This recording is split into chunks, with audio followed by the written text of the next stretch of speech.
Indian പ്രധാനമന്ത്രി നരേന്ദ്രമോദിയെ വധിക്കാൻ പദ്ധതിയിടുന്നതായി ഭീഷണി സന്ദേശം എത്തിയിട്ടുണ്ട്. രാജസ്ഥാനിലെ അജ്മീറിൽ നിന്നാണ് ഈ സന്ദേശം എത്തിയതെന്നാണ് പോലീസിന്റെ ആദ്യത്തെ നിഗമനം.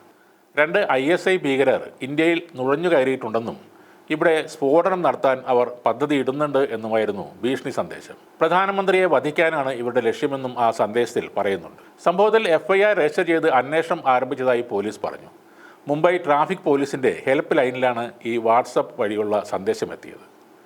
സന്ദേശം അയച്ച വ്യക്തി ചിലപ്പോൾ മദ്യലഹരിയിൽ ആയിരിക്കാം അയച്ചതെന്നും പോലീസ് സംശയിക്കുന്നുണ്ട്. ഇതിനു മുൻപും മുംബൈ ട്രാഫിക് പോലീസിന്റെ ഹെൽപ്പ് ലൈൻ നമ്പറിലേക്ക് വ്യാജ സന്ദേശങ്ങൾ ലഭിച്ചിട്ടുണ്ട്. എന്നിരുന്നാലും പഴുതടച്ച ഒരു അന്വേഷണമാണ് ഭീഷണി സന്ദേശം സംബന്ധിച്ച് ഇപ്പോൾ നടന്നുകൊണ്ടിരിക്കുന്നത്. ഇന്ത്യയെ ആക്രമിക്കണം എന്ന പ്രഖ്യാപനവുമായി ജെയ്ഷെ മുഹമ്മദ് തലവൻ മസൂദ് അസ്ഹർ കഴിഞ്ഞ മാസം അവരുടെ കേഡർമാരോട് അഭിസംബോധന ചെയ്തിരുന്നു. അതിൻ്റെ കൂടി പശ്ചാത്തലത്തിലാണ് കനത്ത ജാഗ്രതയിലാണ് കേന്ദ്ര സർക്കാർ.